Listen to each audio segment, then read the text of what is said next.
Seasonality is common in many time series. Here, we're going to discuss a simple seasonal model. The simple seasonal model is simply going to have a seasonal component and an error. We're going to ignore time trends for now and cyclical components, and later we will put all these together.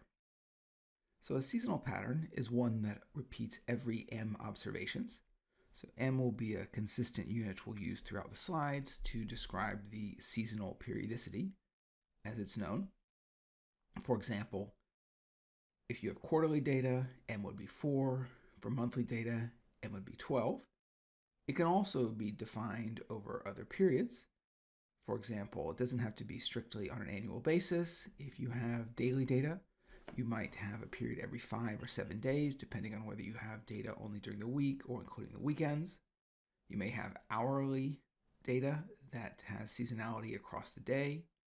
For example, we saw in the course, this was called diurnality. You also might have week of the month seasonality, and there are many other reasons why you might have a regular period repeating across a time series.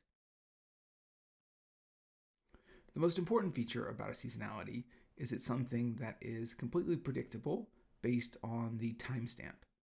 It's different from a time trend in the sense it's not something that you think will continue to make the series deviate over the long run, that a seasonality by itself would not be expected to make the series deviate. It's something, though, that will produce a regular pattern in the data. For example, in money supply growth, we saw during the course that a seasonality exists where money supply growth tends to be strongly positive in the last couple months of the year, and then, of course, is strongly negative as the money supply is contracted after Christmas. It's also possible to have multiple seasonalities. For example, in some time series, you have both time of the year seasonality, for example, month or even week of the year. You also have seasonalities at a high frequency basis, for example, throughout the day. So we'll talk about how we can model multiple seasonalities. It's nothing particularly difficult about having multiple seasonalities. The only thing we'll see is that when you have seasonalities that operate over long time spans, for example, the hours of the week, there are 168 hours in the week, then it's usually going to be desirable to model them using an alternative method. The standard way to model seasonality are seasonal dummies. So a basic seasonal model will have dummy variables for each of the seasons. So we have m of total, and we simply use this indicator function that uses a function that is defined as t minus, then we have this slightly strange thing here, which is the floor operator of t minus 1 over m, and then multiplying by that m. That's simply a function that maps every value of t somewhere to the range 1, 2, 3, all the way down through m. And then when you get a value that hits m, the next value, in fact, will return to 1. So it's just a simple way to describe that function. There are other ways to describe this function, but this is my preferred description. So this model regresses the current value, xt. I won't further discuss the possibility of using log xt. In many models, it makes sense to take natural logarithms. That's a choice that we'll sort of leave somewhere else. There's no particular difference of using the log or the level here. The exact same intuition that we talked about in the time trends goes through for the forecasts and the prediction intervals, and so there's very little new to say about that here. But the standard model simply uses m, seasonal dummies, and regresses these on a set of coefficients, gamma I, so that in each period m will have a different coefficient, and this will allow the process to have a regular variation that depends only on the season. There's an alternative parameterization, which is to exclude one of the dummy variables and to include a constant. This is, of course, exactly equivalent. It's just an alternative parameterization, in which case then the seasonal coefficients are the deviation from the average effect. The average effect would be captured then by the beta naught intercept term. It's possible to include multiple seasonalities using seasonal dummies. In this case, we simply have an additive decomposition of seasonalities, where in any particular observation, you will have two seasonalities. So we start with the first term, which will include M1 seasonal effects. For simplicity, we've assumed that M1 is less than M2, And the other thing we do need to assume, which is important, is that m2 is not an integer multiple of m1. For example, if m1 was 10 and m2 was 100, then you'd have a perfect collinearity problem where you wouldn't be able to separately identify the effect of m1 from m2. So as long as they're not perfect integer multiples of one another, it's possible to include 2 dummies. You could have 3 as long as that condition is satisfied for all 3 periods. But the first term simply includes all dummies up to m1, and it's no different from what we have above. The second term, it goes to m2, the number of periods in the second seasonality.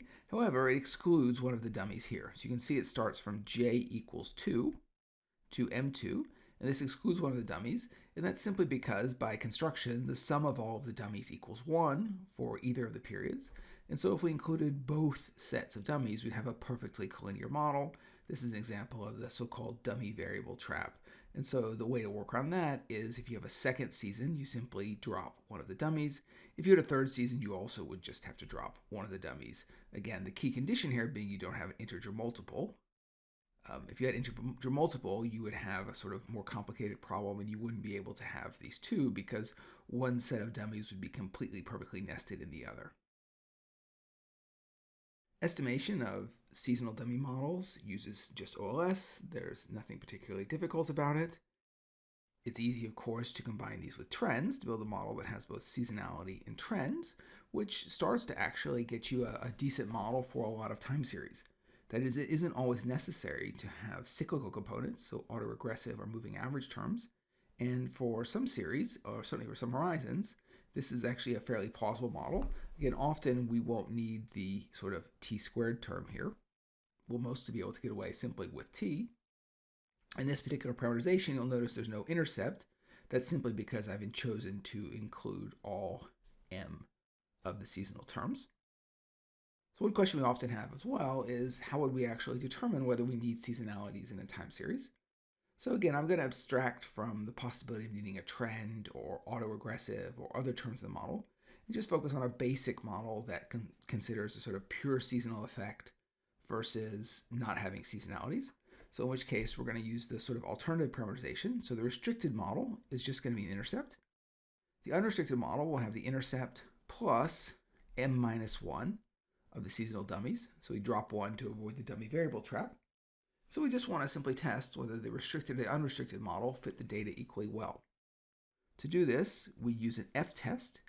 So f-tests are valid when we have residuals that are homoscedastic. Again, in forecasting, we're often not that worried about the specific distribution. We just want to get a test that's going to work fairly well and often is easy. So the f-test for these two models depends only on the unrestricted r squared from the unrestricted model. So we'd have the r squared u comes from the unrestricted model. It also depends on the r squared r. In this particular specification, we actually know this value will be 0. If you had other terms in the model, for example, autoregressive terms or time trends, then that r squared would not be 0 and you need to include it in the model. In this particular simple example, we actually would know this would be 0, so it simply would be r squared u divided by 1 minus r squared u.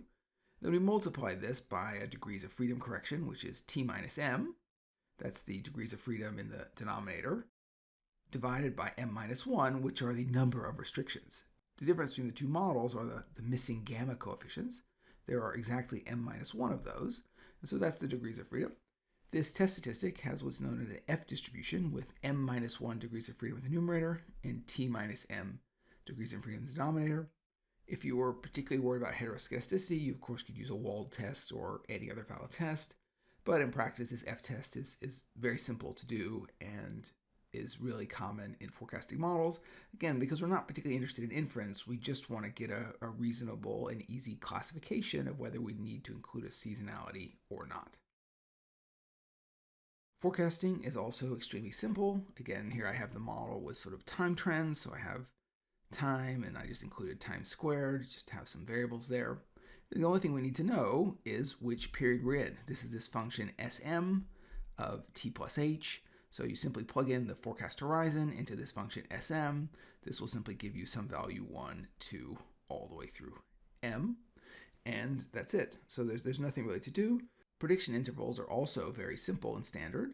That is, they only depend on the forecast value plus minus 1.96 times sigma. The model, again, because it doesn't include any cyclical dynamics, there's no sort of accumulation of errors. And so even though you have a sort of seasonality, for example, if you had a sort of trending quarterly seasonality that was, say, going up, it had a seasonal pattern in it. So you might have forecasts that are increasing but have a sort of, looks like a sort of sine wave type pattern to them. Then at the end of the day, the prediction interval you get, it will move around. So it won't be so simple as it was in the pure linear trend, but it will always have a constant width. So you'll never have any issues with the width of the interval changing.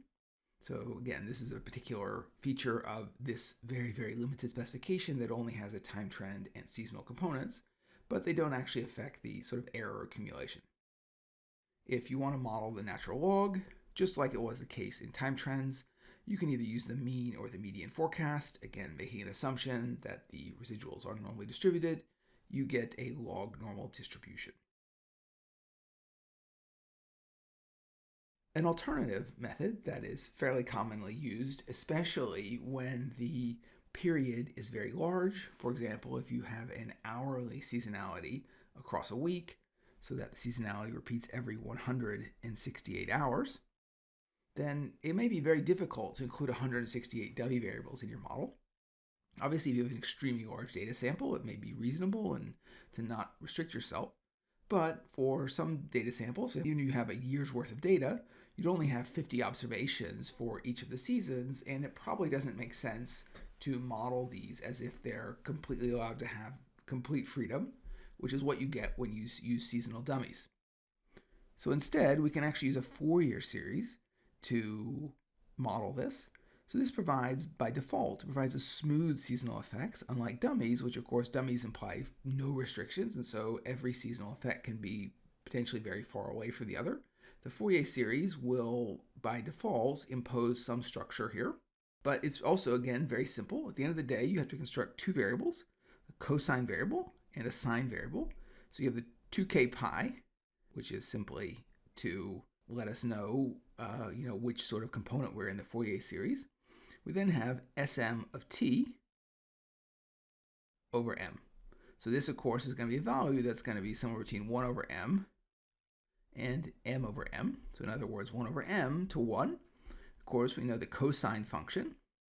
We have the sine function and the cosine function. So these are just going to be sort of wave type functions, depending on which one we're sort of looking at. And these are going to create these sort of smooth waves. Obviously, if we have k equals 2, they'll happen at sort of a higher frequency. And as we increase k, they'll happen at higher and higher frequencies across this range. But usually, k is kept quite small. This is capital K here. It's usually kept often to 1 or possibly 2. And so you can get a fairly parsimonious representation of seasonality by regressing on these Fourier terms. It does obviously impose some structure to the seasonality, which may not be accurate, and so it's worth checking that. But it's common to include seasonal effects, this again, especially when you're in this case where you have seasonalities occurring of sort of relatively long periods, for example, weekly seasonality in a year where there would say be 52, or hourly seasonality in a week where I mentioned before would have 168 hours. So these Fourier series are simple ways to account for that. In other words, if you wanted to you can actually show that the series would be equivalent to dummies, but you need a very large setup to actually see that. In particular, you need to have k equals m over 2, where m is the number of seasonal periods. So in practice, k is usually very small, and we usually use these when m is fairly large.